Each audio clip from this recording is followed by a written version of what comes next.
Boleh kita mulakan. Bismillah.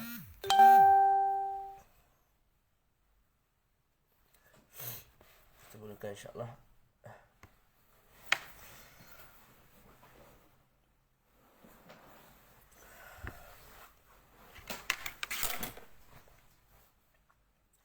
Bismillahirrahmanirrahim. Alhamdulillahi Rabbil Alamin. Wassalatu wassalamu ala maulana Rasulillahil Amin. Wa ala alihi wa sahbihi ajma'in. نوينا التعلم والتعليم والتذكر والتذكير والنفع والانتفاع والإفادة والاستفادة والحث على تمسك بكتاب الله وسنة رسوله صلى الله عليه وآله وسلم والدلالة على الهدى ابتغاء مرضاته وثوابه وقربه سبحانه وتعالى. السلام عليكم ورحمة الله تعالى وبركاته. InsyaAllah pada pagi yang berbahagia ini kita menyambung kembali muzakarah kitab Al-Yaqutun Nafis. Al-Yaqutun Nafis bersama syarah Mu'nisul Jalis. Kita dah sampai pada salat Jumaat. Al-Jumu'atu. Dinamakan sembahyang ini dengan sembahyang Jumu'ah kerana pada hari itu manusia berkumpul. Ataupun dinamakan hari itu sendiri dengan hari Jumaat kerana perhimpunan, perkumpulan kebaikan yang banyak pada hari tersebutlah. Ataupun kerana perhimpunan Sayyiduna Adam dengan Siti Hawa di atas Arafat. Okey, hari Jumaat merupakan seafdal hari selepas daripada hari Arafah.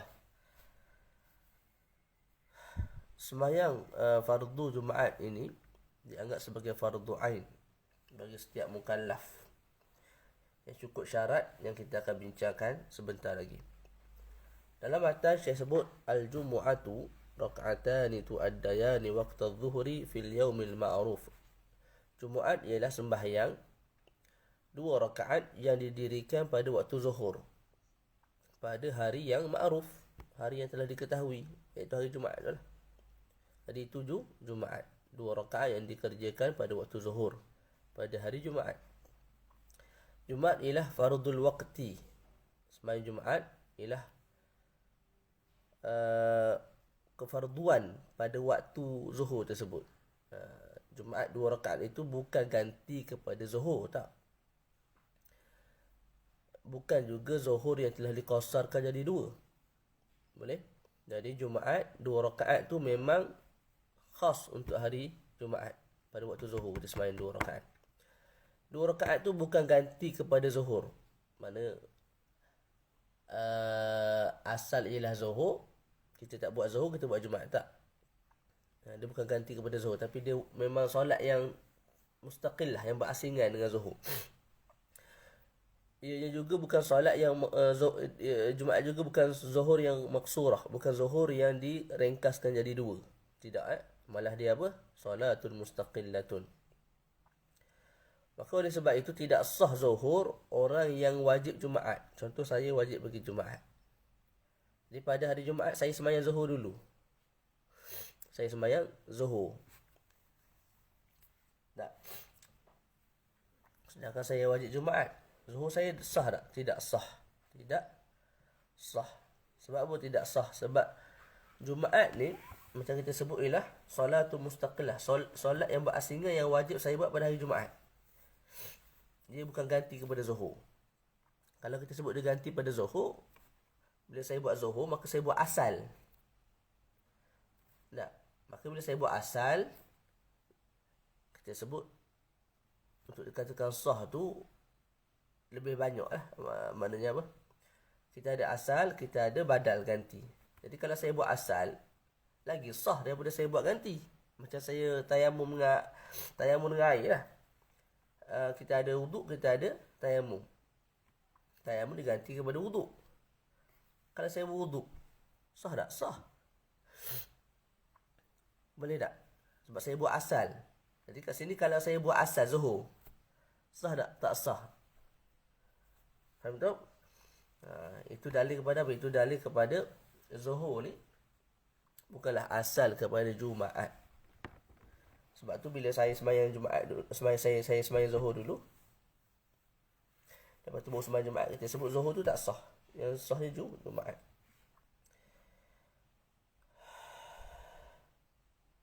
Jadi selagi mana masjid keliling saya ni belum selesai Jumaat, maka saya wajib pergi sembahyang Jumaat. Tak boleh sembahyang Zuhur di rumah. Berbeza orang yang tak wajib Jumaat tu, macam perempuan. Perempuan tak wajib Jumaat. Jadi dia tak perlu tunggulah orang keliling ni habis sembahyang Jumaat baru dia nak start sembahyang Zuhur. Tak perlu. Malah semata-mata masuk je waktu Zuhur pada hari Jumaat, dia terus boleh sembahyang Zuhur. Tak. Kalau macam saya wajib Jumaat. Jadi nak sah Zuhur saya mesti orang semua dah selesai sembahyang Jumaat. Baru saya sembahyang Zuhur, barulah sah Zuhur saya tu. Kalau orang belum selesai sembahyang Jumaat lagi, saya tak sah sembahyang Zuhur. Sebab apa? Ketika itu wajib ke atas saya pergi sembahyang Jumaat. Okey.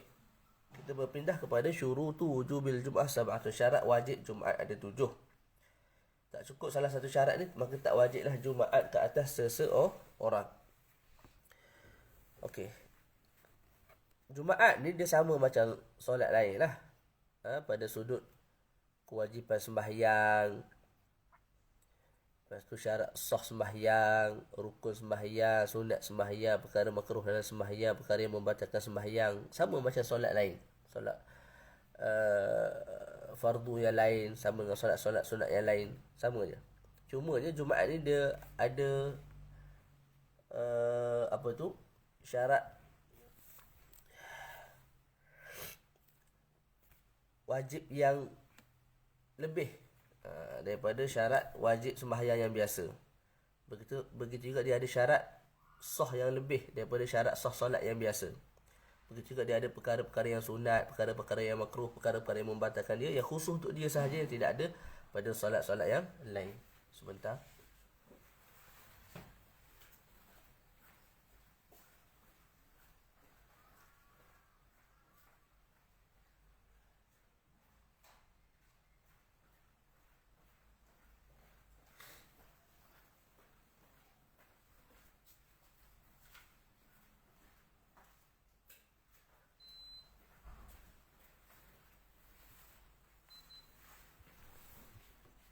Okey.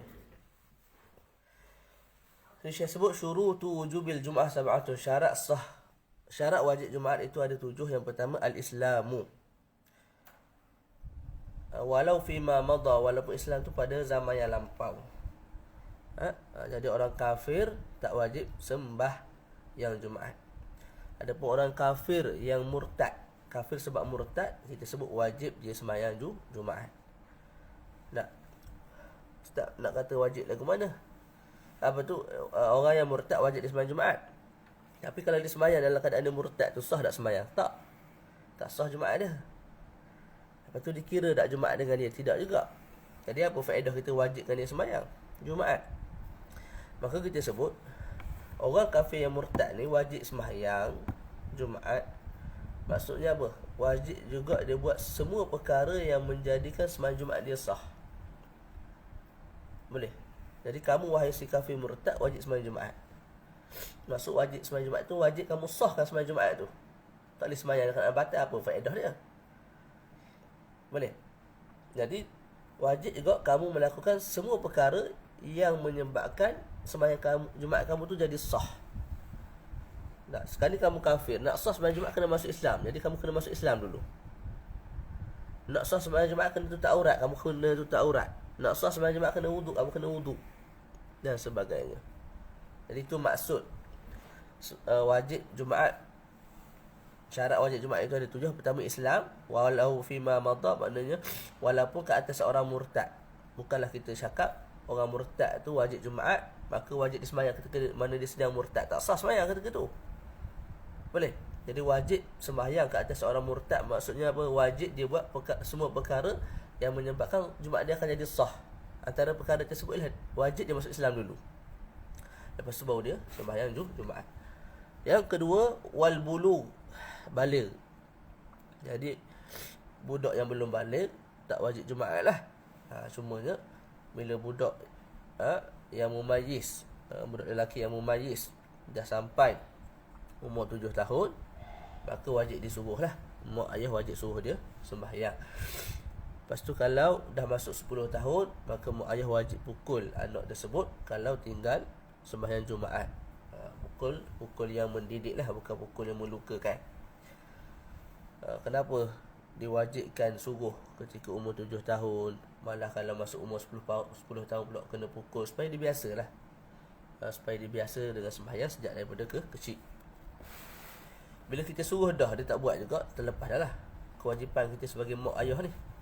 Dia pun tak berdosa sebab dia belum mukallaf. Yang ketiga, wal aqlu, berakal.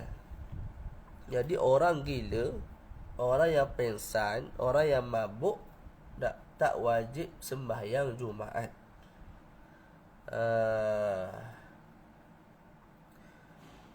Okey, kalau mereka sembuh selepas daripada habisnya orang sembahyang Jumaat, maka dia kena sembahyang Zuhur. Jadi ketika orang tengah sembahyang Jumaat, dia gila, dia pengsan, dia mabuk, tak wajib Jumaat nak sembahyang lagi. Mana tengah gila? Tak. Lepas habis Jumaat, sembuh dah puak-puak ni. Orang gila jadi tak gila dah. Orang yang pengsan, orang yang mabuk dah sedar dah. Maka kita sebut wajib dia sembahyang Zuhur. Sebab masa waktu Zuhur masih berbaki, maka wajib sembahyang Zuhur.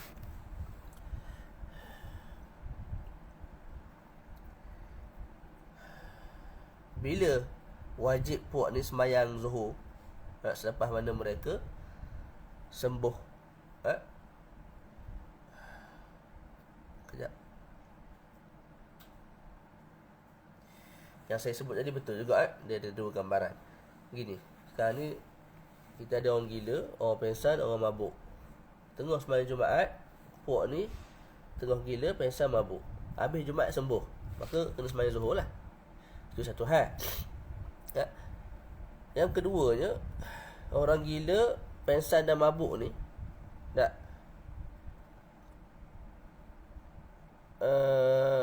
ketika Jumaat sedang dilaksanakan, mereka gila. Lepas Jumaat habis pun mereka gila. Mana sampailah maghrib hari tu gila lagi.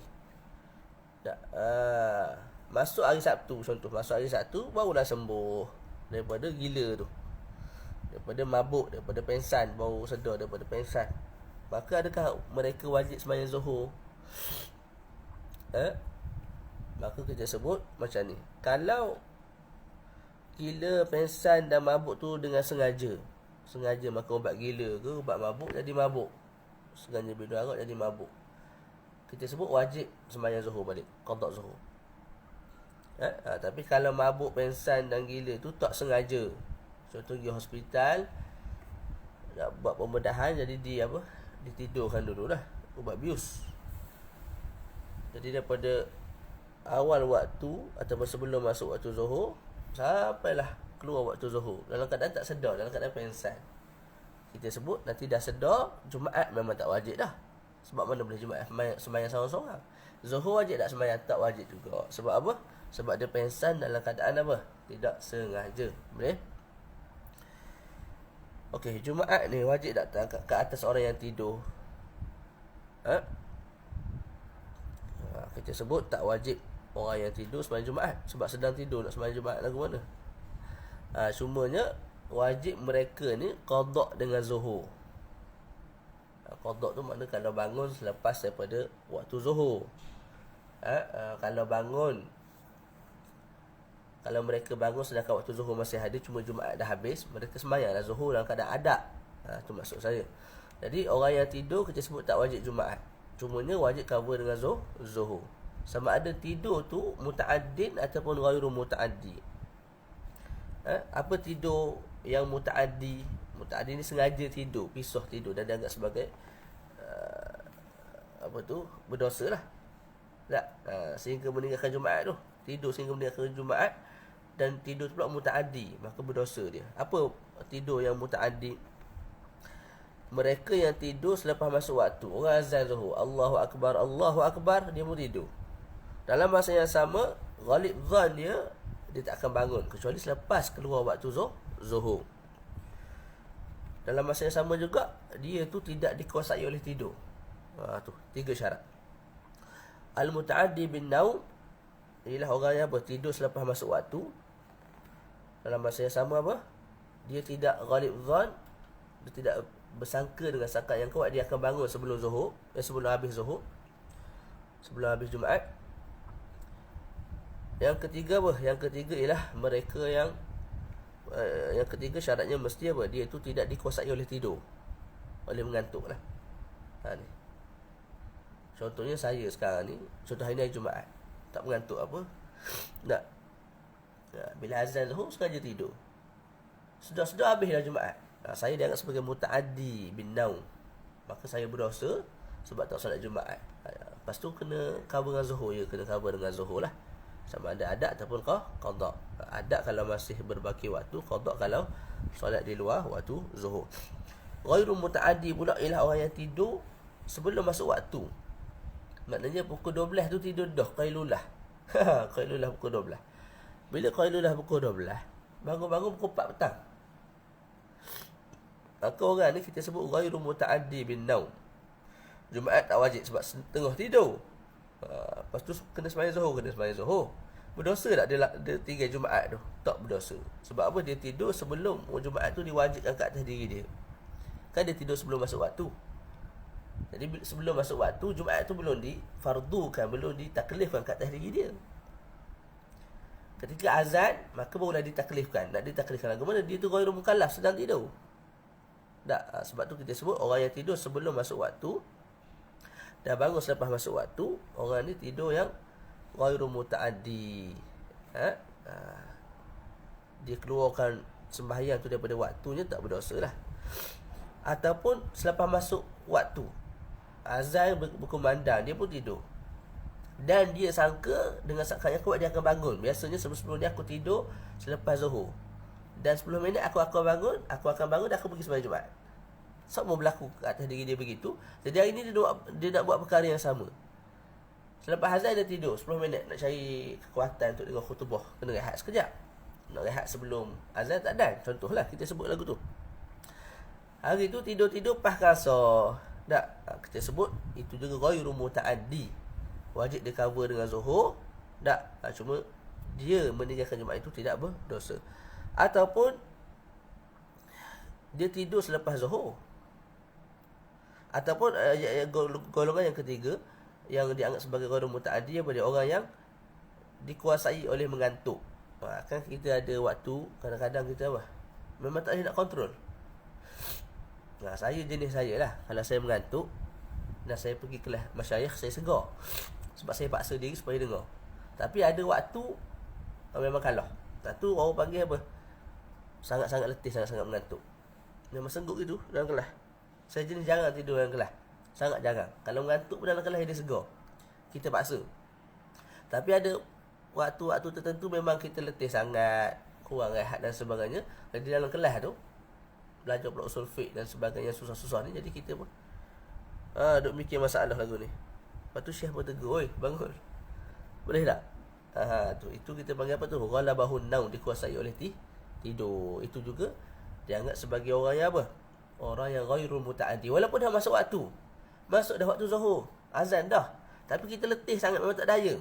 Kita sebut doktor, mudah bahasa. Doktor ni kalau shift malam dia pergi lepas maghrib pergi dah, pukul 8 dia kena apa tu? Pass in. Tak, dia balik juga pukul 10, kadang pukul 11 pagi. Jadi sepanjang malam tu bekerja. Duk buat tu buat ni. Kalau banyak kes lagilah. Tak ada nak tidur je. Jadi pagi tu pun sambung lagi kerja. Lepas tu kadang-kadang ada apa nama, seminar lah, macam-macam lah. Tak. Jadi pukul 11 baru balik. Tak. Jadi pukul 11 balik tu, perut tu lapar, makan dulu. Main dengan anak tu 3 kali, urusan rumah sikit. Masuk Zuhur tu dia memang tak gerak dah. Tak gerak. Nak pergi Jumaat ni. Tertidur. Dikuasai oleh letih, dikuasai oleh tidur, dia tidur. Sampailah keluar waktu. Kita sebut tak berdosa. Orang lagu tu tak berdosa. Okey. Tapi dia kena cover dengan Zuhur. Yang keempat, lambat baca tak apa. Tak apa, lambat sikit tak apa. Yang keempat, syarat wajib Jumaat ialah al-hurriyah, merdeka.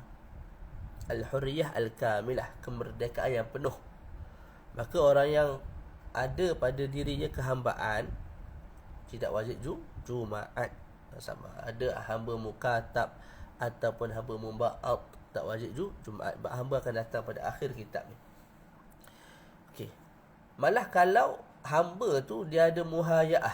Muhayaah ni tahu tak? Muhayaah ni contohnya Zaid ni tak, dia dibeli oleh dua orang. Kalau saya beli dia, kawan lepas tu Ahmad beli dia juga. Maknanya saya dengan Ahmad ni share duit. Saya dengan Ahmad ni pakat nak beli hamba ni. Hamba ni harga 100,000. Jadi saya bayar 50,000, ni pun bayar 50,000. Maka hamba ni, hamba yang dikongsi oleh saya dengan juga Ahmad ni lah. Jadi hari Isnin kerja dengan saya, hari Selasa kerja dengan Ahmad, dan begitulah saya ada bergilir. Sampai masa saya merdekakan bahagian saya. Saya kata ke si Ahmad ni, wahai Ahmad, aku merdekakan kamu daripada diriku. Maknanya separuh daripada diri kamu ni merdeka. Sebab separuh daripada kamu milik aku merdekakan. Jadi hamba tu kita panggil muba'ad. Okay, bila dia duduk dengan si Ahmad, dia dengan si Ahmad masih dianggap sebagai hamba lah. Ahmad ni tuan dia. Dia ada muhayaah. Muhayaah ni apa dia? Kita panggil persepakatan lah. Dia bincang si Ahmad ni. Ahmad kata, wahai si Zaid, contoh hamba tu Zaid, hari Isnin mu merdeka lah. Sebab separuh merdeka.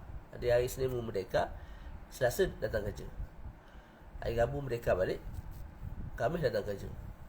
Dia ada persepakatan.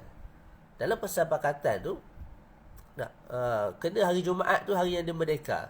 Bukan dia tu dianggap sebagai hamba kepada si Ahmad. Walaupun begitu, tak wajib dia Jumaat. Walaupun hari Jumaat tu dia merdeka. Boleh? Selesai. Yang kelima, az-zukurah, lelaki secara yakin lah. Jadi perempuan tak wajib Jumaat, khunsa juga tak wajib Jumaat. Semalam budak tanya, saya ngajar Safinatul Lajar ke budak-budak ni, dia tanya, laki khunsa wajib Jumaat tak? Kita sebut tak lah. Sebab syarat wajib Jumaat ialah az-zukurah al-muhaqqaqah, lelaki yang yakin lelaki. Maka perempuan khunsa tak wajib Jumaat, sebab khunsa ni tak yakin dia lelaki. Wasihah, yang keenam, kena sihat. Kena sihat maksudnya apa? Dia kena sunyi daripada keuzuran-keuzuran yang menggugurkan kewajipan jamaah dan juga Jumaat yang telah lalu, yang telah kita bincangkan. Dan dalam Mukhlisul Jalis ni Syekh tambah beberapa perkara lain yang dianggap sebagai a'dzarul Jumu'ah. Antaranya apa dia? Makan benda yang busuk dalam masa yang sama. Dia tidak berniat dengan makan benda busuk tu untuk menggugurkan solat Jumaat. Jadi Zahid makan benda busuk. Bila makan benda busuk tu, nak hilangkan tak boleh. Ataupun puan gosok gigi tak hilang-hilang bau busuk. Dan ketika dia makan tadi pun, bukanlah dia berniat untuk gugurkan solat Jumaat. Tak. Okay. Bila cukup syarat tu, maka pada hari Jumaat dia boleh tinggalkan solat Jumaat. Sebab apa? Sebab mulut dia busuk sangat, jadi ganggu orang lain nak solat Jumaat lah. Boleh. Jadi orang tu kita sebut tidak sihat. Tidak sihat maknanya dia ada uzur yang menyebabkan dia boleh meninggalkan Jumaat. Antara lain yang Syekh Mustafa sebut, seseorang tu bersumpah, demi Allah Subhanahu wa ta'ala, aku takkan sembahyang di belakang Zaid. Dia bersumpah, demi Allah aku tidak akan sembahyang di belakang Zaid. Maknanya aku tak akan jadi makmum kepada Zaid. Tiba-tiba hari itu imam ialah si Zaid, imam Jumaat ialah si Zaid. Boleh. Kita sebut orang yang bersumpah tu, dia boleh tak datang Jumaat. Bila tu boleh tak datang Jumaat? Kalau orang yang bersumpah tu dah dianggap orang yang kalau orang yang bersumpah tu lebih daripada 40, maknanya kat masjid tu dah ada 40 orang dah. Ada 100 orang lah. Jadi orang yang bersumpah untuk tak nak datang masjid tu, orang yang bersumpah untuk tak nak sembahyang di belakang Zaid, tiba-tiba Zaid jadi imam itu, dia boleh tak mari Jumaat. Tapi kalau di masjid hanya ada 39 orang, ketika itu kita sebut orang yang bersumpah untuk tidak sembahyang di belakang Zaid kena datang juga sembahyang di belakang Zaid untuk sempurnakan Jumaat pada hari itu, untuk sahkan Jumaat pada hari itu, untuk inqadkan Jumaat pada hari itu. Lepas tu Ustaz dia sembahyang belakang Zaid, tadi dia bersumpah untuk tidak sembahyang belakang Zaid, sekarang ni dia sembahyang belakang Zaid, adakah dia anggap sebagai melanggar sumpah dan kena bayar kafarah? Kita sebut tak. Tidak dianggap sebagai apa? Melanggar kafarah. Kemudian antara uzuran lain yang boleh meninggalkan Jumaat ialah bila seseorang tu tidak ada, bila orang buta, tidak ada orang yang boleh bawa dia ke masjid. Tidak ada orang yang sesuai yang boleh bawa dia ke masjid. Sama ada orang yang buta tu boleh berjalan dengan tongkat ataupun dia tak boleh berjalan dengan tongkat. Sebab walaupun boleh berjalan dengan tongkat, kadang-kadang jalan dengan tongkat tak sedar berdengung jatuh dalam gaung dan sebagainya.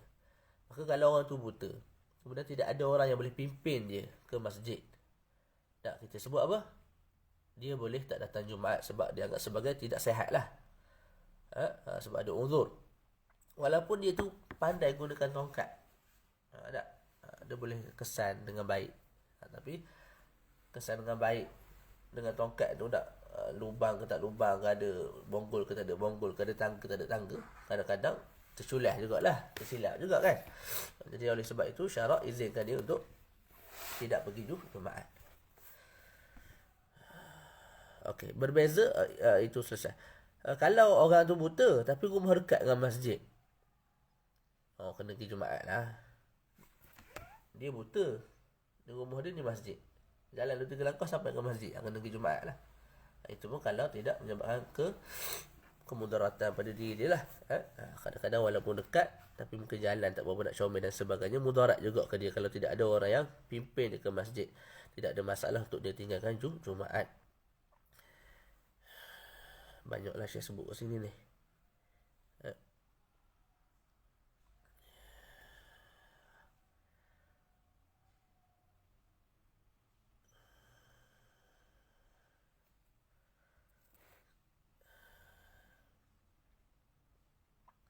Baca sikit lagi. Okey, antara lain keuzuran untuk meninggalkan Jumaat ialah tajhizu mayyitin wa hamluhu wa dafnuh. Menguruskan si mayat, memikul si mayat dan mengebumikan si mayat. Orang yang sibuk menguruskan si mayat pada hari Jumaat juga boleh meninggalkan Jumaat. Sama ada orang tu ahli keluarga si mayat ataupun bukan ahli keluarga si mayat. Contohnya ada Ahmad. Ahmad ni bukan keluarga si mayat, tapi dia kata, saya nak berkhidmat untuk si mayat ni, nak buat benda baik untuk orang Islam. Kita sebut kalau ada orang mati, kita sebut kalau si mayat tu berlaku mati pada Jumaat kan, si Ahmad ni tolong menguruskan. Sedang mandi tu orang dah azan Jumaat, dia boleh tinggalkan Jumaat. Boleh. Itu pun dengan syarat. Apa syarat dia? Syaratnya ialah mesti si mati tu tidak ada keluarga yang boleh menguruskan si mayat. Ketika itu barulah dianggap sebagai orang asing, iaitu Ahmad ni. Kalau dia tolong mandikan jenazah, tanam jenazah, dia tu dianggap sebagai orang yang makzur, orang yang diuzurkan untuk tinggalkan Jumaat. Tapi kalau si mati, nama dia kita sebut Ali. Ali dia ada 5 orang dah yang boleh mandi dengan dia. Abang dia, kakak dia, abang dia, ayah dia, pak saudara dia, mana kau kerabat. Maka orang asing tak boleh masuk tolong mandikan jenazah, kemudian bagi alasan tak nak pergi Jumaat. Tak boleh, kena pergi Jumaat juga. Melainkan kalau apa? Melainkan kalau hari ni bila ayah kita mati ke siapa mati, kita nak buat sendiri tu kan tak reti tak. Jadi kita minta tolong orang asing. Jadi ayah kita mati, kalau keluarga ramai yang mari bila mati ni, ramai lah marinya nak tengok, nak ziarah. Tapi semua pakat tak reti mandi jenazah. Jadi minta tolong orang lain. Ni yang berlaku fi'lan fil waqi'. Jadi orang lain tu tolong. Sebab apa tolong? Sebab puak-puak ni, keluarga si mati ni tak erti nak uruskan jenazah. Ketika itu orang lain, ajnabi tu dianggap sebagai satu keuzuran lah untuk dia untuk meninggalkan Jumaat. Tu.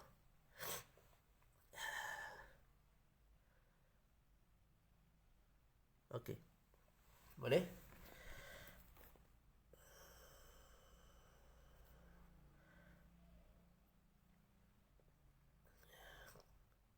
Okey, Ustaz, kalau orang yang dianggap sebagai makzur untuk tinggalkan Jumaat, itu ramai. Contohnya apa? Orang yang kita sebut contohnya orang yang dipenjara. Orang yang penjara ni takkan nak keluar pergi sembahyang Jumaat kat luar. Silap air bulan terlepas. Tak. Jadi mereka duduk dalam penjara lah. Jadi semua ni makzur daripada sembahyang Jumaat. Boleh tinggal Jumaat. Okey. Tapi duduk dalam penjara tu ramai.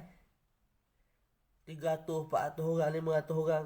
Saya Hidayat ada pengalaman lah. Maka wajib tak mereka sembahyang Jumaat? Kita sebut wajib mereka kerjakan Jumaat dalam penjara tersebut kalau mereka mampu lah. Intamakanu min zalim. Kalau mereka mampu. Mampu kat sini mungkin maksud dia mampu pada sudut syarat. Syarat-syarat lain cukup, sembahyanglah Jumaat. Kalau tak cukup syarat lain, contoh mustautin dan sebagainya tak cukup, maka sembahyang Zuhur je. Tak. Okay. Kemudian dalam penjara tu, kalau ada orang yang mengerti khutbah, dalam penjara kita, Syed Dayat kat Penau ada tahfiz. Jadi adalah yang pandai berkhutbah tu. Maka ketika itu orang yang pandai tu berkhutbah lah. Kalau tak pandai, kalau orang tu tak pandai, mana semua ahli penjara tu, panduan tu tak pandai khutbah, maka boleh seorang ahli qaryah, sepatutnya ahli qaryah ni sembahyang kat luar, sembahyang dekat masjid biasalah. Boleh kita ambil seorang daripada orang luar sembahyang ke dalam penjara sebagai imam dan juga tukang bagi khutbah. Boleh? Tu. Begitu cerita dia.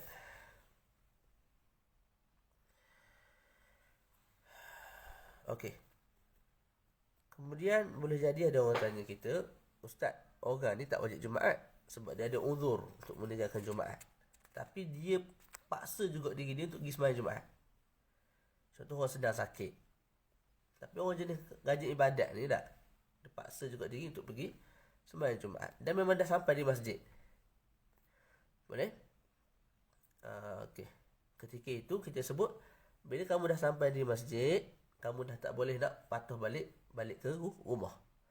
Bila kamu duduk di rumah, kita sebut tak wajib Jumaat lah sebab kamu sakit. Tapi kalau kamu paksa juga diri kamu untuk pergi ke masjid, dah sampai di masjid dah. Tak? Tu. Ketika itu, kita sebut wajib kat atas kamu Jumaat dan kamu tak boleh dah insiraf, tak boleh berpaling semula balik ke rumah. Tak boleh.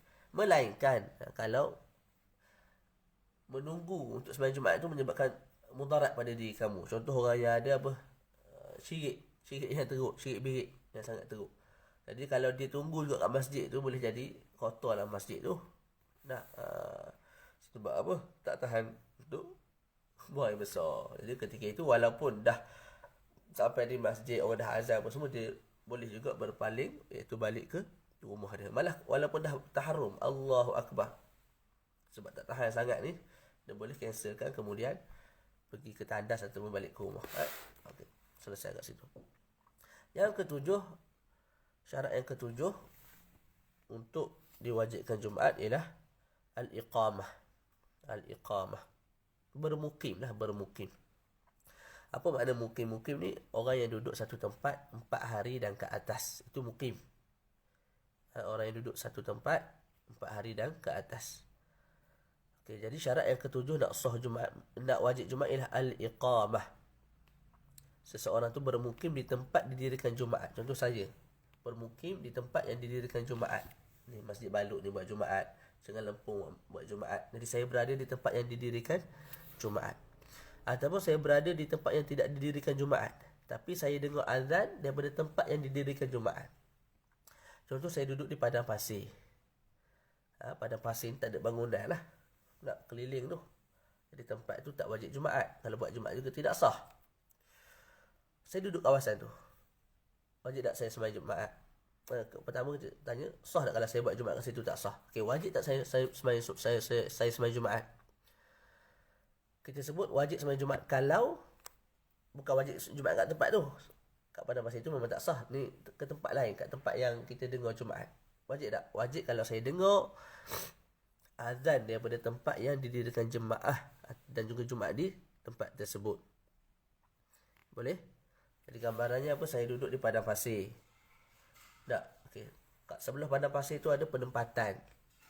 Ada rumah, ada banglo, ada rumah teres, ada flat dan sebagainya lah.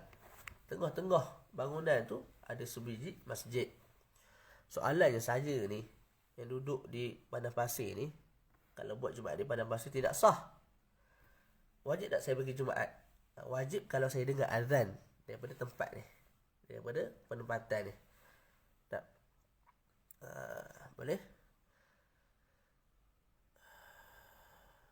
Okey, dengar azan tu pula mesti cukup 4 syarat. Maknanya saya dengar azan. Saya dengar azan. Adakah semata-mata dengar azan tu dah wajib saya sembahyang Jumaat?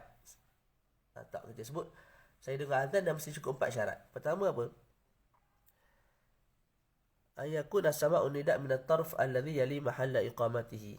Hendaklah saya dengar azan daripada bahagian yang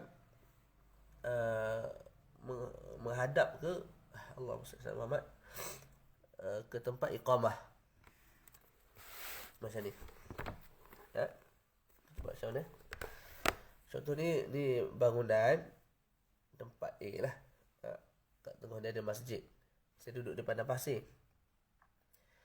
Padang Pasir ni luas lah. Jadi kalau saya duduk di bahagian hujung ni semua ni Padang Pasir. Padang Pasir ni depan, belakang, kiri, kanan. Kanan, kiri. Jadi saya duduk di tepi ni, bahagian tepi ni. Kemudian saya dengar orang azan kat sini. Maka kalau saya dengar orang azan, saya wajib pergi Jumaat. Boleh?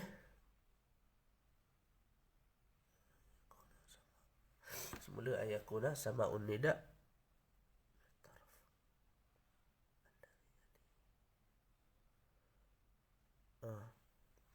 ayakuna sama'un nida'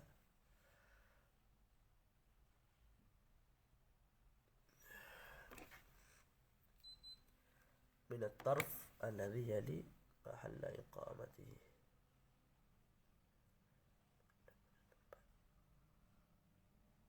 Betul dah. Boleh? Gitu.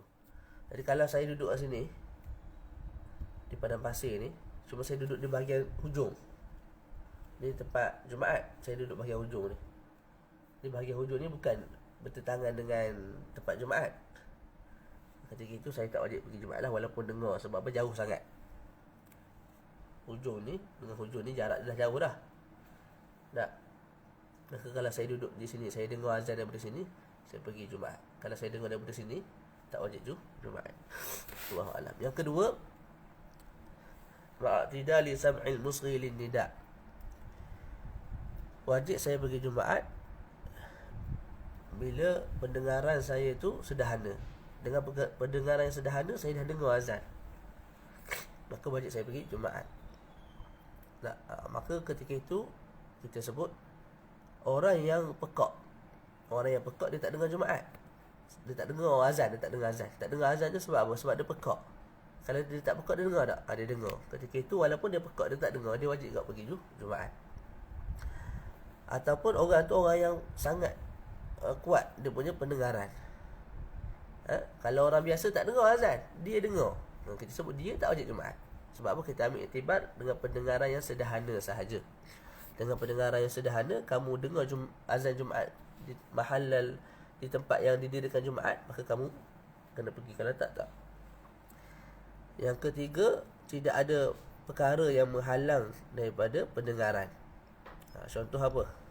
Saya duduk di Padang Pasir ni, biasa sebelum-sebelum ni saya dengar azan. Hari ni tak dengar. Sebab apa tak dengar tu? Sebab ada bunyi bising.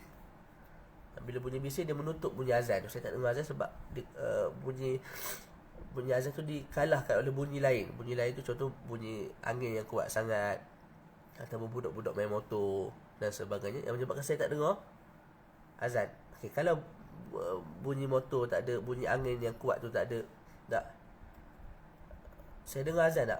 Kalau saya dengar azan, wajib saya pergi Jumaat juga. Tu. Yang keempat, mestilah orang yang azan di tempat didirikan Jumaat itu duduk di atas tanah. Maknanya azan di kat bawah lah, kat tanah, bukan naik di atas menara. Kalau dia azan bawah kat tanah, kita tak dengar. Tak. Tapi kalau dia azan di atas menara, kita dengar. Ketika itu tak wajib juga kita pergi sembahyang Jumaat. Boleh? Sebab kita nak ambil tibar dengan orang yang azan, dan ketika azan tu dia duduk di atas alal ard. Boleh? Okey, melainkan kalau di keliling masjid itu ada perkara-perkara yang menghalang daripada sampainya azan ke tempat lain. Contoh masjid duduk tengah, keliling tu ada pokok-pokok yang tinggi, ada menara-menara yang tinggi, tak? Pokok yang tinggi, menara yang tinggi ni, dia menjadi penghalang daripada suara tu sampai kepada tempat lain. Maka ketika itu orang di masjid tu, muazzin di masjid, boleh naik di atas menara dan diazan di atas menara. Menara tu pula apa? Sama tinggi dengan bangunan-bangunan keliling, dan juga pokok-pokok di keliling masjid tu lah. Okay, ketika dia azan di atas menara tu, kita dengar azan tersebut. Saya dengar azan tersebut. Saya duduk pada masjid tadi, maka saya wajib pergi Jumaat. Faham tak? Wallahualam. Selesai kat situ.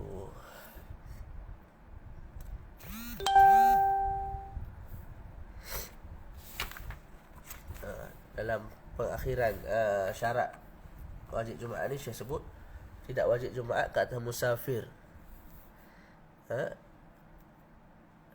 ya safaran mubahan walau qasira. Tidak wajib sembahyang Jumaat ke atas seorang yang bermusafir dengan safar yang mubah, walaupun safar tu pendek.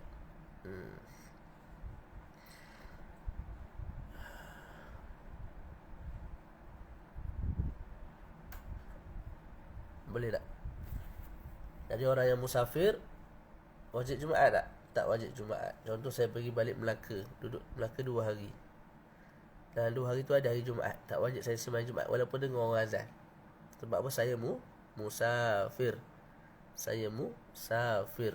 Kat sini saya sebut walaupun safar tu safar yang qasir, walaupun safar tu safar yang pendek, maknanya yang kurang daripada 2 marhalah lah. Tak. Jadi contoh saya safar, dia namakan sebagai safar, mesti keluar daripada kawasan dulu. Saya keluar daripada kawasan, cuma tempat saya nak pergi tu tak sampai 2 marhalah. Tak. Saya dah dianggap sebagai musafir, cuma safar yang qasir, safar yang pendek. Di kawasan tu saya wajib Jumaat tak? Tak wajib. Tak wajib. Allah boleh jadi ada syarat-syarat lain tu dikatakan tak wajib ni, kalau safar tu qasir. Tapi kalau safar tu tawil, macam saya sebut tadi lah, saya duduk Kuantan, saya pergi Melaka. Kat Melaka tu saya duduk hari Khamis Jumaat. Jumaat tu saya tak wajib apa? Tak wajib sembahyang Jumaat, sebab saya musafir walaupun masjid sebelah rumah. Okey, kemudian kita sebut haram ke atas mereka yang wajib Jumaat untuk musafir sebelum selepas daripada fajar hari Jumaat. Contoh hari ni hari Jumaat. Contoh apa? Hari ni hari Jumaat. Saya orang yang wajib Jumaat. Maka haram bagi saya untuk bermusafir pada hari Jumaat. Haram bagi saya untuk bermusafir selepas daripada subuh hari Jumaat. Haram. Boleh? Melainkan kalau saya boleh sembahyang Jumaat di tengah jalan. Jadi saya keluar daripada rumah saya, nak balik ke, contoh ke Selayang, ke Selangor, pukul 9 pagi baru saya gerak. Hukumnya apa? Asal hukum haram. Adakala jadi tak haram. Bila tak haram tu? Kalau saya keluar pukul 9 dan saya boleh sembahyang Jumaat di tengah jalan. Tu boleh? Ketika itu tak haram. Ataupun saya keluar pukul 9. Lepas tu sangkaan saya pukul 9 ni, pukul 12 sampai dah di tempat sekian, boleh sembahyang kat situ. Zon dengan sangkaan yang kuat sebab biasa buat dah sebelum ni.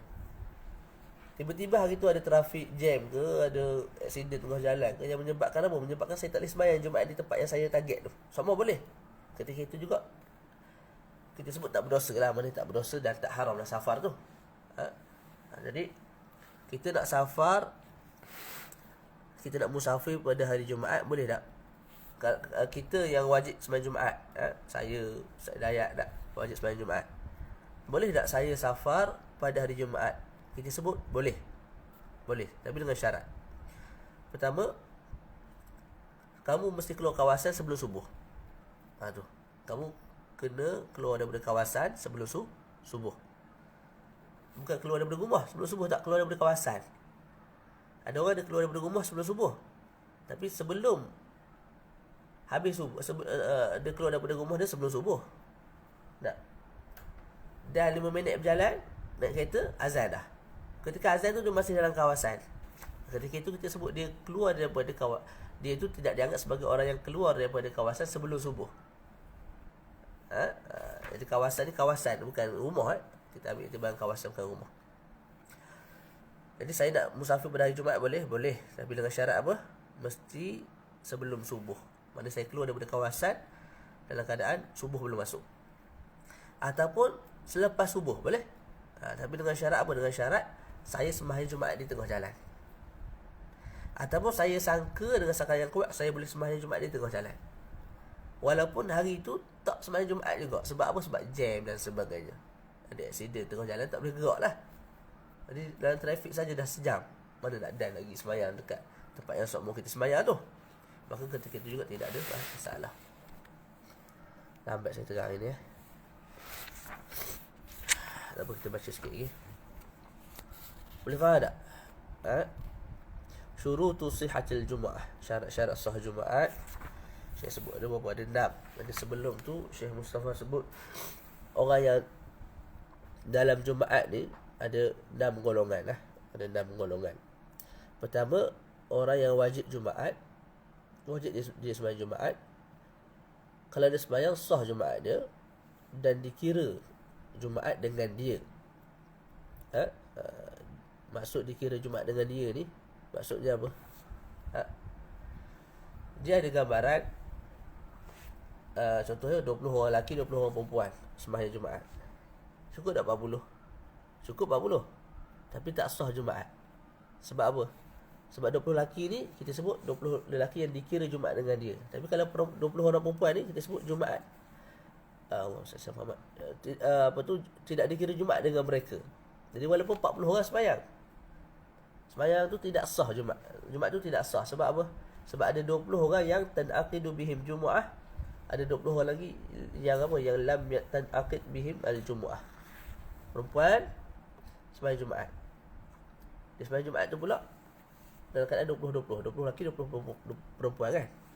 Jadi 20 perempuan tu kita sebut 20 yang lam tanaqid bihil Jumu'ah. Tu nak bezakan antara tanaqid dan juga ghairu lam tanaqid. Jadi golongan pertama ialah golongan yang wajib Jumaat, kemudian sah Jumaat, kemudian tanaqidu bihil Jumu'ah. Siapa mereka tu? Mereka yang cukup syarat wajib, yang kita bincang tadi ada 7. Kemudian cukup juga syarat-syarat sah Jumaat yang kita nak bincang nanti. Maknanya dia mesti Muslim, baligh, aqil, merdeka, lelaki, dan juga mustautin. Tu. Orang yang cukup syarat tu wajib Jumaat, sah Jumaat dan dikira Jumaat dengan mereka. Contoh kat Balok ni orang yang memang duduk di sini, kita bagi mustautin. Dia tidak akan berpindah daripada tempat dia. Sama ada musim panas, musim sejuk, dia duduk situ. Tak, dia tak akan pindah. Cuma jangan-jangan dia keluar lah, ziarah anak di Melaka, ziarah mak mertua di Kelantan dan sebagainya. Cumanya keluar tu jangan-jangan kalau ada hajat saja. Kalau tak ada hajat apa, dia duduk rumah tu. Tu kita bagi mustautin. Jadi orang yang di kawasan Balok ni, yang jenis begitu, yang mustautin tu, mereka ni wajib Jumaat, sah Jumaat dan dikira Jumaat dengan mereka. Faham tak? Okay, yang kedua, golongan yang kedua ialah mereka yang wajib Jumaat, sah Jumaat tapi tidak dikira Jumaat dengan mereka, iaitu orang yang bermukim, yang ghairul mustautin. Saya ketika mana saya duduk di Mesir, saya duduk di Mesir ni 6 tahun. Adakah dia anggap sebagai mustautin? Tidak. Sebab mustautin ni kita sebut apa? Orang yang duduk satu tempat dan dia tak akan pindah tempat tu. Musim panas, musim sejuk duduk situ, tidak ada niat nak berpindah ke tempat lain. Jadi saya bukan orang jenis aku tu. Saya pergi Mesir bukan nak duduk sana. Saya pergi Mesir nak pergi belajar. 10 tahun, 15 tahun saya ada niat nak balik, nak mengajar di Malaysia. Betul. Jadi saya dianggap sebagai mukim yang ghairul mustautin. Saya wajib Jumaat, wajib sembahyang Jumaat, wajib, tak sembahyang berdosa. Kalau saya sembahyang Jumaat sah tak? Sah. Cuma la tanaqidu bihi, tidak dikira Jumaat dengan saya. Contohnya masjid tu ada 40 orang. Dalam 40 tu ada saya seorang. 40 orang ni 6 ni 4. Ada 40 orang. Dalam 40 orang tu ada seorang yang mukim, bukan mustautin. Saya lah. Jumaat tu tidak sah. Jumaat tu tidak sah. Sebab apa?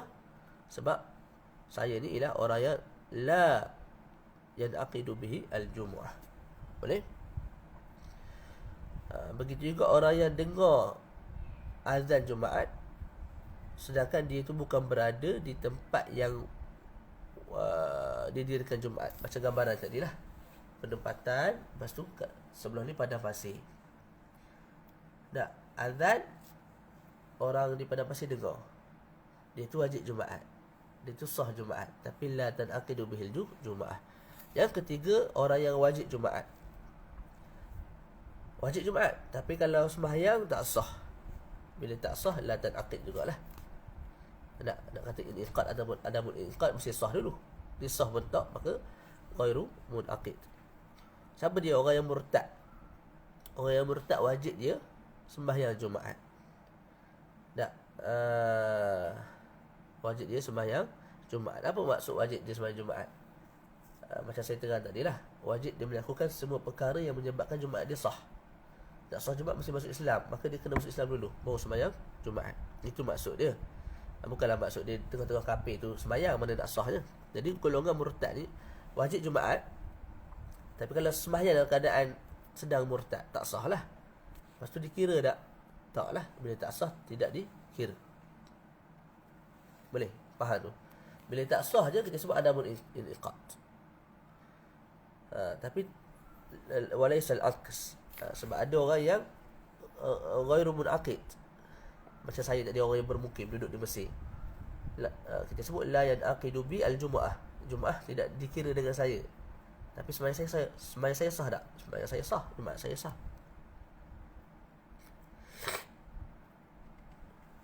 Mereka yang asal Pahang tapi duduk di Putrajaya kerana bekerja, dia niat selepas pensiun dia akan kembali semula menetap di Pahang.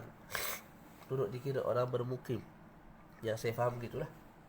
Walaupun duduk dalam satu tempoh yang lama. Jadi mungkin berlaku sedikit masalah di bandar-bandar besar lah, di KL, kat situ mungkin kalau lah berlaku sungguh, yang mari masjid tu, kita sebutlah 800 orang, 400 orang. Dalam 400 orang tu ada 380 sebagai contoh. Semua sekali orang yang bermukim, duduk lama 15 tahun, 17 tahun. Tapi tak ada orang pun dalam 380 orang tu, tak ada yang nak duduk tetap. Memang niat nak berpindah. Dia duduk atas alasan kerja, family dia pun tempat lain, mak ayah dia pun tempat lain, dia nak duduk dekat dengan family dan sebagainya. Maka kita sebut orang lama-lama dia anggap sebagai mukim, wajib Jumaat. Tapi kalau masjid ada sembahyang macam gambar yang kita buat 380, ada 400 orang, 20 orang je yang mustautin, yang memang duduk situ tak pindah mana dah, maka tak sah lah.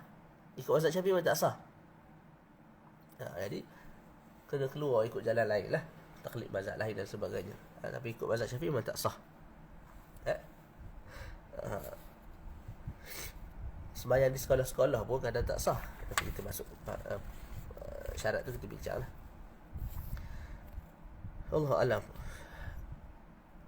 Isu masjid di tempat kerja memang gitulah. Sebab tu elok cover dengan Zuhur lah. Dekat sini pun, dekat Mak kita ni pun, mak Turas ni pun buat Jumaat.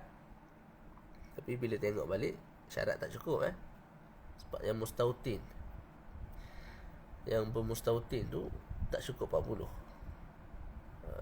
Mustautin tu kalau kita sebut kawasan Baluk saja, memang sikit sangat lah orang daripada Baluk, budak-budak ni. Kalau kita sebut mustautin tu daerah sekali pun, Kuantan ni pun tak cukup 40. Jadi nak ihtiyat, memang kami kat sini lepas sembahyang Jumaat cover dengan Zuhur lah. Tu cerita dia.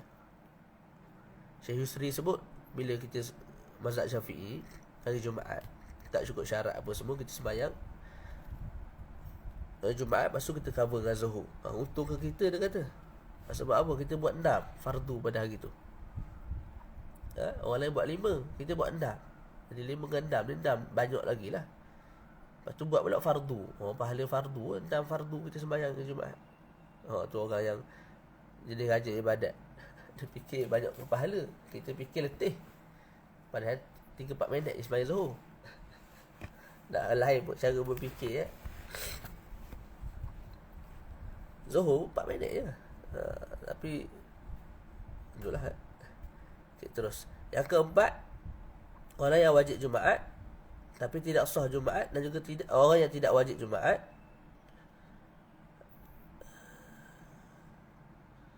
setakat ni tak apa. Pandangan mazhab Hanafi tak silap sah semacam berbilang-bilang ke tak berbilang-bilang ke, pandangan mereka kasi lebih mudah lah dan tak taklid pandangan mazhab Hanafi.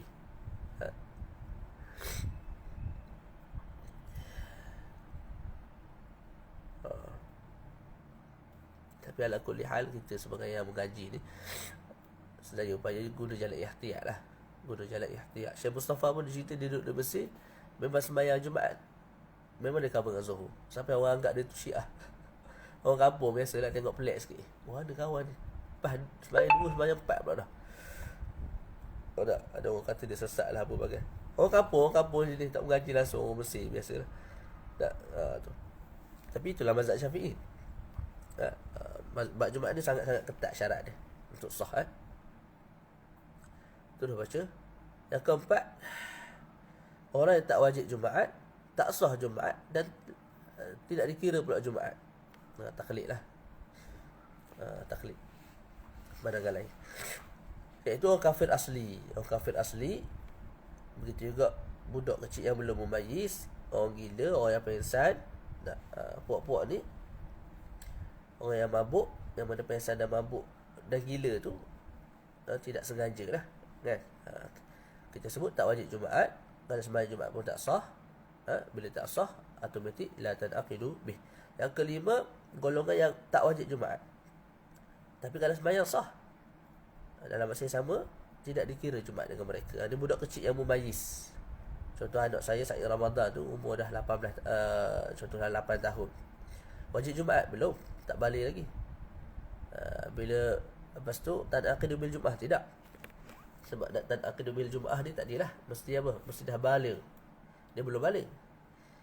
Tapi kalau dia sembahyang juga Jumaat, sah tak sah? Hamba sama juga. Khunsa, musafir, semua ni puak-puak yang tak wajib Jumaat. Tapi kalau sembahyang Jumaat sah.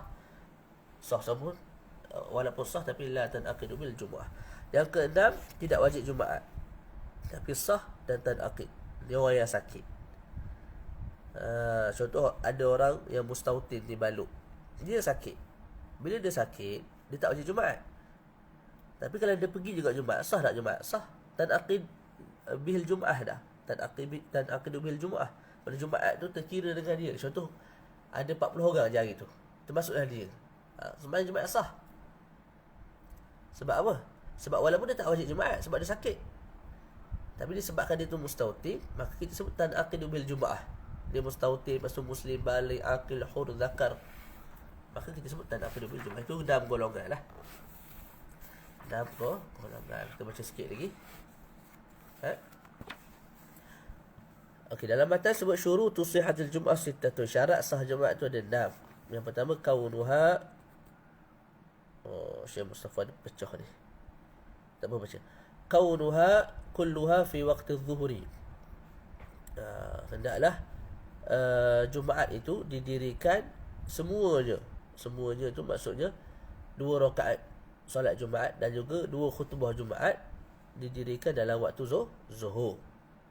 Tu didirikan dalam waktu zuhur. Kalau didirikan Jumaat selepas waktu zuhur, tak sahlah Jumaat tu. Malah kena sembahyang, kena ganti dengan zuhur lah, 4 rakaat. Tak ada sembahyang Jumaat sebab dah habis waktu zuhur.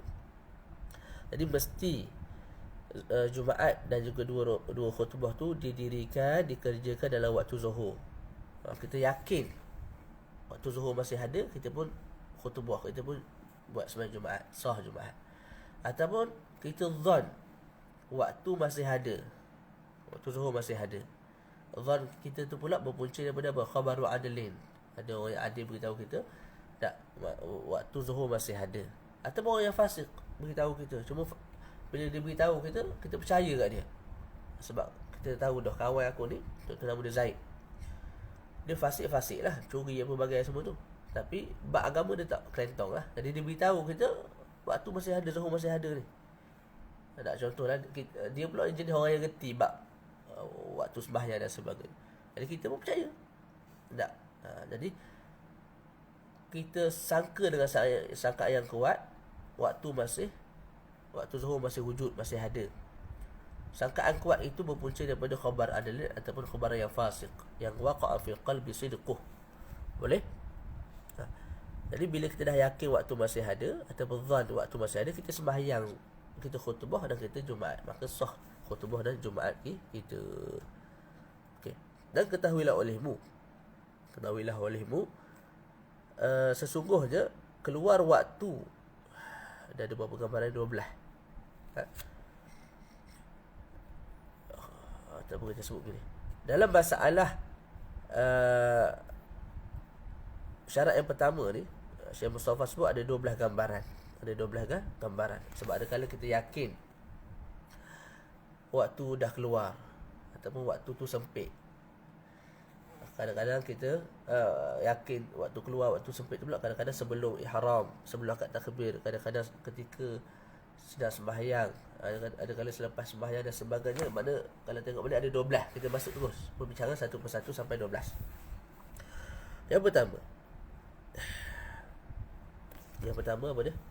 Kalau yakin, seseorang tu yakin waktu keluar ataupun yakin waktu sempit. Yakin waktu keluar tu contohnya sebelum sembahyang tu, qabla al-ihram biha. Okay, sebelum sembahyang tu kita yakin waktu dah keluar. Kita yakin waktu dah keluar, waktu zuhur dah habis. Ataupun kita yakin waktu yang ada tu tak cukup untuk buat zuhur dan khutbah. Mana baki waktu seminit. Seminit muat tak Jumaat 2 rakaat dengan khutbah. 2 khutbah mana nak adanya. Seminit lagi waktu zuhur berbaki. Jadi kita yakin. Ini 2 gambar ada. Kita yakin waktu dah keluar. Yang kedua, kita yakin, kalau kita nak lebih jelas, kita sebut lagu ni. Kita yakin waktu dah keluar. Kita yakin tu pula sebelum kita takbiratul ihram. Ataupun kita yakin waktu yang berbaki tu tinggal seminit. Dan seminit tu seminit tu tak muat untuk kita takbiratul ihram, untuk kita khutbah dan juga 2 rakaat Jumaat. Boleh? Okey, jadi yakin ni, yakin keluar waktu dan yakin sempitnya waktu itu sebelum daripada takbiratul ihram Jumaat. Nah, ketika itu kita sebut wajib kita takbiratul ihram dengan sembahyang zuhur. Waktu dah keluar, yakin waktu dah keluar, sembahyang zuhur, Allahu akbar 4 rakaat. Atau baki seminit, yakin baki seminit lagi, mana nak buat sembahyang zuhur? Tak. Mana nak buat sembahyang Jumaat? Mana nak buat sembahyang Jumaat? Jadi sembahyang zuhur, Allahu akbar, sembahyang zuhur sampai habis. Kalau ihram Jumaat juga luar waktu zuhur, waktu asar dah waktu asar, Allahu akbar, niat Jumaat, tak sah. Atau baki seminit nak keluar waktu zuhur, dia pun Allahu akbar, niat Jumaat tidak sah. Jadi kita sebut wajib dia takbiratul ihram dengan niat zuhur. Itu 2 gambaran. Okey, kemudian gambaran ketiga, kalau yakin keluar waktu ketika sedang sembahyang. Ketika sedang sembahyang.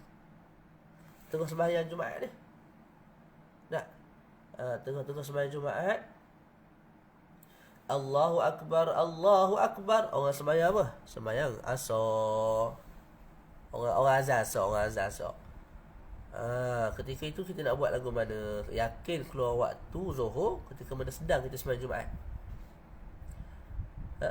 Adakah kita nak batalkan Jumaat, lepas tu start semula sembahyang Zuhur, ataupun macam mana? Kita sebut wajib kita sempurnakan Zuhur.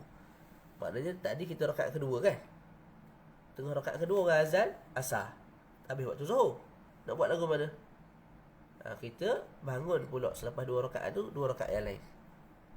Maknanya kita sempurnakan sembahyang Zuhur lah. Haram kita cancelkan 2 rakaat tu, lepas tu kita start dengan Zuhur yang baru. Tak boleh. Haram. Malah apa yang perlu kita buat, kita habis 2 rakaat, kita bangun pula 2 rakaat. Niat tak payah tukar lah. Niat tak payah tukar. Jadi niat Jumaat tapi kita sembahyang Zuhur. 3 gambaran dah. Kemudian kita sebut seterusnya, walau tayaqana fi athnaiha dhiqal waqti anha wa amma yajibu laha bi aqalli mujzi'in nuzur. Kalau kita yakin ketika sedang sembahyang waktu sempit. Tadi masalah yang saya sebut tadi, yakin keluar waktu. Tengah-tengah sembahyang yakin keluar waktu. Kita sebut apa? Sempurnakan Zuhur. Sekarang ni tengah-tengah sembahyang yakin waktu yang berbaki tu tak cukup untuk sempurnakan sembahyang. Contoh saya tengah sembahyang. Tak. Tengok jam baki 20 saat. Nak masuk waktu. Saya bawa rakaat pertama. Contohlah. Saya rakaat pertama, lepas tu tengok jam, baki waktu apa? Hanya dalam 50 saat nak keluar waktu Zuhur. Jadi ketika sedang sembahyang Jumaat, tak, kita yakin waktu yang berbaki tu tidak memungkinkan kita untuk sempurnakan Jumaat di dalam waktu Zuhur. Maka ketika itu ada beberapa perincian, 2 perincian. Apa perincian dia? Yang pertama, kalau waktu kamu ihram tadi tu memang baki yang ada tak cukup untuk buat Jumaat, tak, maka ketika itu Jumaat kamu batal. Kamu kena start dengan Zuhur balik. Dia tak boleh sempurnakan sembahyang Zuhur. Tak boleh. Kena batalkan Zuhur, kena batalkan Jumaat, lepas tu sembahyang Zuhur. Macam mana gambarannya? Sekarang ni Zaid angkat takbiratul ihram, Allahu Akbar. Lepas dia angkat takbiratul ihram, dia yakin tak, waktu yang ada ni tak cukup untuk sempurnakan Jumaat. Maka kita sebut ada 2 gambaran.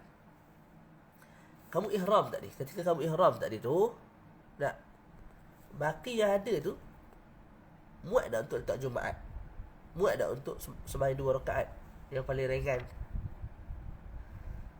Kalau tak muat, contoh baki nak keluar waktu tu 9 minit,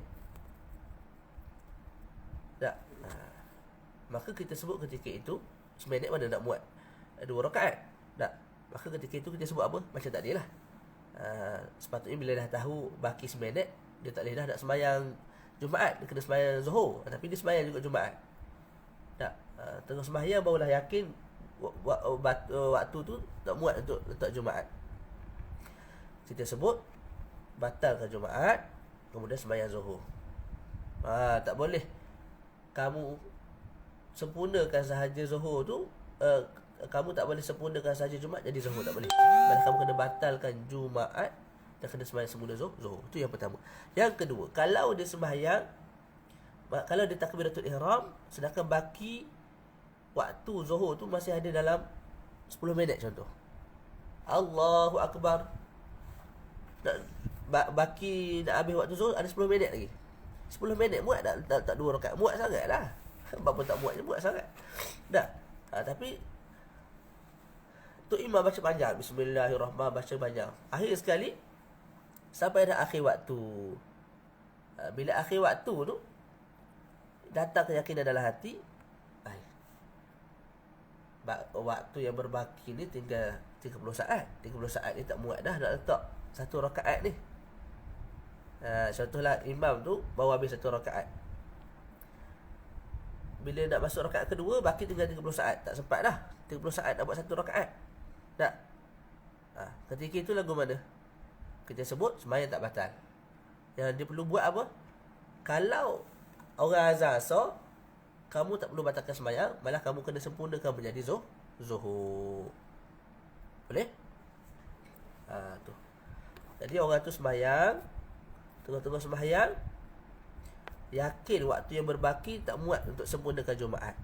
Okey, ketika kamu angkat takbir tadi tu, baki yang ada muat tak untuk sempurnakan Jumaat? Muat. Sebab apa? Baki 10 minit. 10 minit ni muatlah untuk letak 2 rakaat sembahyang Jumaat. Tapi disebabkan tu imam baca panjang. Akhir sekali habis satu rakaat. Rakaat kedua tu nak dihabiskan dalam masa 30 saat yang berbaki. Tak sempat dah. Kita sebut orang yang macam ni, bila betul-betul orang azan asar, mana dah masuk waktu asar, dia tak perlu batalkan Jumaat dia, malah dia kena sempurnakan 2 rakaat lagi sembahyang zuhur lah. Dan niat tak perlu ubah lah. Tak perlu ubah niat. Sembahyang je terus. Bangun 2 rakaat lagi. Selesai. Kemudian, berapa gambaran dah tak tahulah.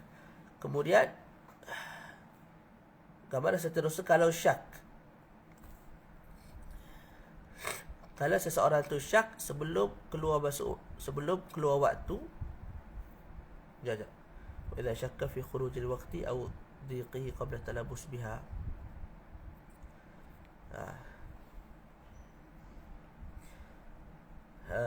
Syak mana 50-50. Sebelum sembahyang. Yang tadi kita bincang mula-mula tu yakin. Sebelum sembahyang yakin waktu dah keluar. Sebelum sembahyang yakin waktu yang berbaki memang tak cukup untuk letak Jumaat dan juga khutbah Jumaat. Sekarang ni dia syak. Waktu yang berbaki dia muat tak letak Jumaat dan juga khutbah. Tak. Ataupun dia syak. Sekarang dah keluar waktu zuhur ke ataupun masih berbaki waktu zuhur ni? Bila syak fi khurujil waqt atau syak fi dhiqil waqt qabla talabus biha ay bil jumu'ah, ketika itu wajib ihram dengan zuhur. Allahu akbar, niat zuhur. Tak boleh dia berihram dengan Jumaat. Dan kena ulang kaji baliklah tu. Kemudian kalau syak tadi, syak sebelum sembahyang ni, syak ketika sedang sembahyang, tengah-tengah sembahyang tu datang syak. Apa syak? Waktu dia dah habis ke belum dalam hati? Ataupun waktu yang berbaki ni muat nak sempurnakan Jumaat ni, terus sembahyang Jumaat ni, datang syak. Waktu ada ke ataupun dah habis dah zuhur ni? Ataupun dia syak apa? Dia syak waktu yang berbaki ni muat tak untuk aku sempurnakan zuhur? Muat tak untuk aku sempurnakan apa? Sempurnakan Jumaat. Ketika itu apa? Dia wajib sempurnakan Jumaat. Sembahyang Jumaat 2 rakaat. Sebab apa? Bila dia syak dalam sembahyang, waktu tu masih ada ataupun tak, ataupun baki waktu tu cukup tak untuk selesaikan Jumaat ataupun tidak. Bila syak dalam sembahyang, sedang sembahyang, kita sebut dia sempurnakan juga sembahyang Jumaat 2 rakaat. Sebab al-aslu adamu khurujil waqt. Asal waktu masih belum keluar. Jadi selagi mana tak yakin waktu keluar, maka kita sebut hukumnya waktu masih ada, disempurnakan sahaja Jumaat tersebut 2 rakaat. Okey, kalau syak datang selepas sembahyang, Assalamualaikum warahmatullahi, Assalamualaikum warahmatullahi, lepas sembahyang tu datang syak. Aku tadi sembahyang dalam waktu, keluar waktu. Ataupun syak masa aku sembahyang tadi tu,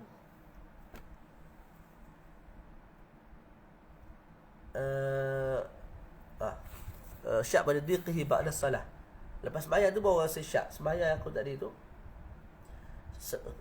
dalam waktu ataupun luar waktu, ataupun sembahyang aku tadi tu sempat tak didirikan dalam waktu. Gitu lebih kurang. Lam yu'athir biha. Ketika itu tidak ada sebarang masalah lah. Jadi kalau kita syak lepas sembahyang, baru syak aku tadi sembahyang zuhur tadi, sembahyang Jumaat tadi, dalam waktu keluar waktu zuhur, kita sebut tidak ada masalah lah. Sebab sembahyang tu sah. Sembahyang tu sah.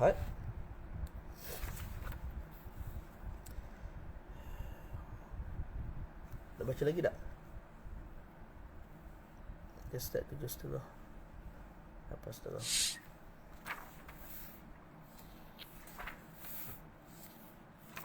Baca sikit lagi. Syarat yang kedua, jadi syarat sah Jumaat tu ada 6. Yang pertama, kaunuha kulluha atau kulliha fi waqti zuhuri. Yang kedua, wa iqamatuha fi khittatil balad. Syarat kedua nak sah Jumaat, mestilah Jumaat itu didirikan di khittah, di garisan al-balad, tempat, negara, negeri, tempat. Maksudnya apa? Ai mahallul abniyah wa illam takun fi masjidin.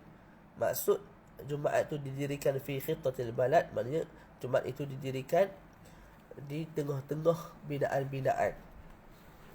Boleh? Bila orang nak buat penempatan, ini tak buat terus. Tak, dia akan lakar dulu. Bila dia lakar tu, dia lakar. Okey, ni kawasan kita ni. Kawasan kita. Penempatan duduk dalam ni. Jadi keliling tu yang dilakar tu, orang panggil apa tu? Garisan luar tu. Nah, itu kita panggil khittatul balad. Jadi penempatan ni duduk dalam kawasan ni.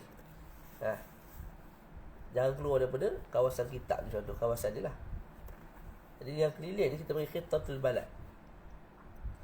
Jadi mesti sembahyang Jumaat itu didirikan di dalam ni.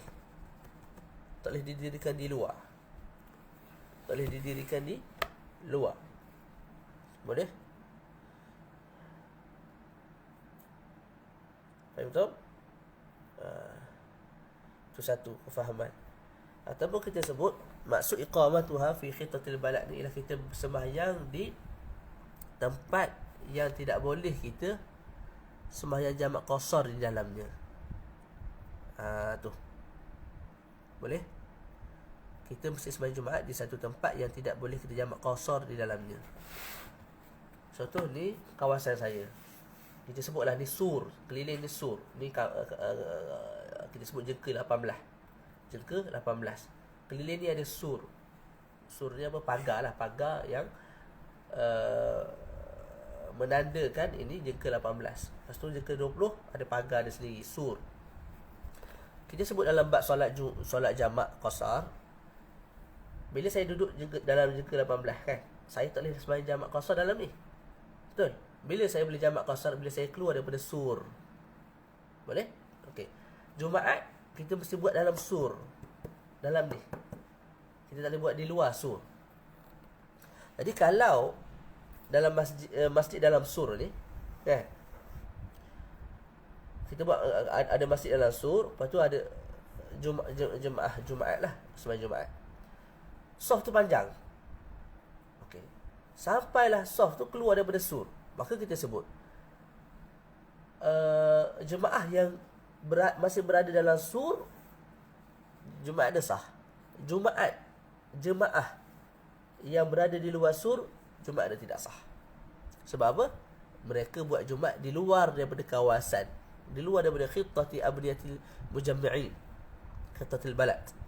Betul? Tu. Cuba jangan kita faham dengan kefahaman yang salah. Apa kefahaman yang salah? Jadi kalau Ustaz sebut lagu tu, contoh saya duduk di Balok, maka kalau saya sembahyang di luar Balok, contoh saya sembahyang di Masjid Negeri di Bandar Kuantan, sembahyang saya tidak sah lah Ustaz. Sebab apa? Sebab saya sembahyang di luar kawasan. Kefahaman begitu salah. Malah kalau saya sembahyang di Balok, sembahyang Jumaat saya sah. Kalau saya sembahyang di Masjid Negeri, sembahyang Jumaat saya sah. Kalau saya sembahyang di Maran sekalipun, sembahyang Jumaat saya sah. Sebab apa? Memang betul saya di luar kawasan saya. Tapi ketika saya sembahyang di Masjid Negeri, bukankah Masjid Negeri itu duduk di kawasan dia, dalam kawasan dia? Keliling tu ada bangunan. Bukankah ketika saya sembahyang di Maran tu, masjid di Maran tu, keliling tu ada bangunan? Mana masjid tu berada fi khittatil balad. Maka sembahyang saya Jumaat saya sah. Boleh. Jadi gambaran yang mukhalif bagi syarat ni, gambaran yang saya buat tadi tu. Kita sembahyang dalam sur, lepas tu jemaah tu panjang, ramai. Sampailah keluar daripada sur. Contoh ada 10 saf keluar daripada sur. 10 saf tu tak sah. Sebab apa? 10 saf itu tak di sembahyang Jumaat dengan imam yang duduk dalam sur ni. Tak kita sebut syarat nak sah Jumaat mesti fi khitatil balad. Jadi dah di luar khitatil balad, sembahyang dia tak sah. Tapi kalau dia di puak ni di sembahyang dekat kampung seberang, kita sebut sah. Sebab apa? Dia sembahyang dengan tu imam di satu masjid yang berada dalam khitatil balad di kawasan tu. Faham betul? Jangan salah faham pula. Okey. Jadi iqamatu fi khitatil balad. Oleh sebab itulah tak sah kalau sembahyang di padang pasir yang saya sebut mula-mula tadi. Sebab padang pasir ni kalau kita buat kemah, ada binaan, tak ada binaan. Jadi walaupun kita duduk 100 orang dekat padang pasir, tapi semata-mata dengan kemah sahaja. Tak, tidak ada bangunan-bangunan, kita buat Jumaat kat tengah, tidak sah. Kalau kita musafir naik kapal kapal laut. Contoh orang yang bekerja di kapal laut, ada dalam 100 orang dalam satu kapal besar tu. Kita sebut apa? Sah tak Jumaat kalau mereka buat? Tak sah. Sebab mereka bukan berada di tengah-tengah bangunan-bangunan. Dan mereka dah berada di tempat yang apa? Yang kalau kita pergi sana, kita boleh qasar dah sembahyang kita. Sedangkan nak sah Jumaat mesti kita buat di satu tempat yang kalau kita buat qasar dan jamak di tempat tu tak sah. Maka Jumaat boleh buat tempat tu.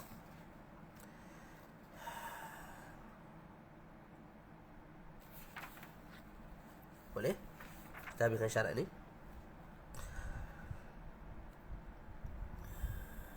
Lepas tu disyaratkan bagi bangunan-bangunan yang mengelilingi masjid tu tak mesti berkumpul. Jadi masjid kat tengah, kan? Ni bangunan rapat-rapat lah. Maka sah Jumaat kat situ. Kalau bangunan-bangunan tu terpisah,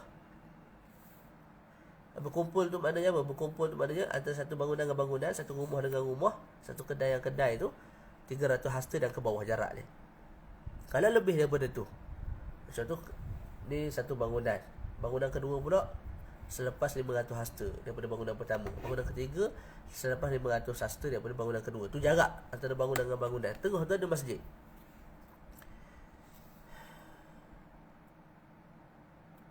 Kita sebut setiap bangunan tu dikira sebagai qaryah yang berasingan. Qaryah yang berasingan. Kalau satu bangunan tu cukup 40 orang yang cukup syarat. Contohnya rumah teres, rumah flat. Cukup 40 orang yang cukup syarat, maka wajib Jumaat depan tu. Tapi bangunan yang kedua ni tak ada dalam 30 orang saja, tak wajib Jumaat lah. Melainkan kalau dengar azan di tempat-tempat keliling dia tu. Kemudian kita sebut kalau bangunan-bangunan tu runtuh. Jadi masjid kat tengah, bangunan kat keliling ni. Bangunan tu semua runtuh. Adakah masih wajib Jumaat? Maka kita katakan kalau penduduk kampung tu masih duduk di kawasan tu dan mereka berniat untuk mengimarahkan balik, untuk mendirikan balik bangunan-bangunan yang runtuh di keliling masjid tu, maka ketika itu Jumaat sah. Jadi bangunan dah runtuh dah. Jadi tak ada abniyah dah lah sekarang ni. Masjid-masjid pun runtuh, mudah bahasa je. Masjid-masjid pun runtuh. Apakah hukum mereka buat Jumaat? Maka kita sebut kalau mereka berniat, kalau mereka masih bermukim di situ, masih duduk di situ, contoh buat kemah simple-simple, ketika dia duduk di bawah kemah tu, dalam setiap hari mereka sedikit-sedikit kembali membina bangunan-bangunan di keliling di keliling masjid tu, di keliling kawasan masjid. Ketika itu kita sebut sekalipun bangunan itu belum sempurna, mereka dah buat Jumaat mereka sah. Tu sama ada mereka sembahyang di bawah atap ataupun tidak.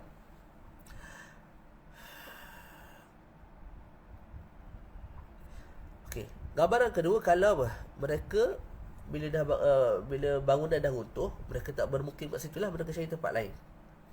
Atau mereka masih bermukim kat situ tapi tidak ada niat untuk mengimarahkan balik, untuk mendirikan balik bangunan yang ada, maka kita sebut kalau buat Jumaat di kawasan tu Jumaat tidak sah. Macam mana pula kalau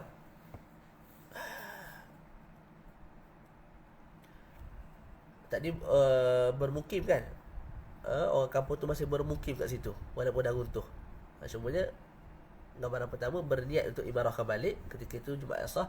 Gambaran kedua mereka tidak ada niat untuk imarahkan balik, maka Jumaat tidak sah. Ataupun tak bermukim terus pindah tempat lain, tapi datang Jumaat pergi buat kat situ, memang tak sah lah. Okay. Macam mana pula kalau bangunan runtuh, tak, keliling tu semua runtuh bangunan, tak ada bangunan dah, beniah dah tak ada. Jadi orang kat kawasan tu adalah dalam 500 orang tinggalkan tempat tu. Kemudian datang pula puak yang lain. Kita sebut puak tu ada 40 orang yang cukup syarat untuk solat Jumaat. Mereka 40 orang ni berniat untuk jadikan tempat tu sebagai mautin. Maknanya mereka berniat untuk menjadi mustautin kat situ, untuk bermustautin di situ. Dan mereka pun mulakan untuk bina balik bangunan yang runtuh. Ketika itu kita sebut, selagi mana bangunan belum naik, Jumaat tidak sah. Jumaat tidak sah. Sebab apa? Kenapa dibezakan dengan masalah sebelum? Kat sini, sebab tempat tu bukan watan kamu yang asal. Kamu datang daripada luar. Baru kamu niat jadikan tempat tu sebagai mustautin. Maka nak sah Jumaat, mesti kamu bina dulu bangunan keliling tu, barulah sah Jumaat. Yang mula-mula tadi, gambaran mula-mula tadi, orang tu memang duduk kawasan tu dah. Lepas tu kawasan tu rosak, hancur, runtuh bangunan, gempa bumi dan sebagainya. Kemudian mereka masih bermukim di situ dan berniat untuk apa? Imarahkan balik. Ketika itu kita sebut sah Jumaat. Sebab apa? Sebab mereka memang asal duduk di situ. Maka tak disyaratkan kena bina dulu masjid, barulah kena bina dulu bangunan tu, barulah sah Jumaat. Tak, kita sebut walaupun dalam keadaan bangunan tu masih runtuh, tapi bila ada niat sahaja nak membina, nak imarahkan balik, dan kamu buat Jumaat ketika itu, sembahyang kamu dah sah. Syarahan saya ni kalau kamu baca balik atau baca balik, memang insya-Allah faham lah. Tu dia kena ulang kaji lah sikit. Okey, dan ketahuilah olehmu, nak sembahyang Jumaat ni tak semestinya kena kat masjid. Tak, malah kalau kita sembahyang di padang, di stadium, di rumah yang besar, tak sah tak Jumaat? Sah, tapi dengan dua syarat. Tempat tu, syarat pertama, mesti tempat yang kita buat Jumaat tu, contoh stadium, berada di kawasan kita lah. Maknanya masih dalam kawasan, bukan tempat yang di luar kawasan. Tu ayakun dzalikal mahal mimma la yajuzu qasrus salah tu fi. Maknanya stadium tu duduk dalam kawasan kita, dalam kawasan Baluk sebagai contoh, dalam Sur, dalam Umran, dalam keliling Khandaq dan sebagainya lah, sebagaimana syarahan yang telah lalu dalam bab jamak qasar. Boleh? Okay, kalau kita buat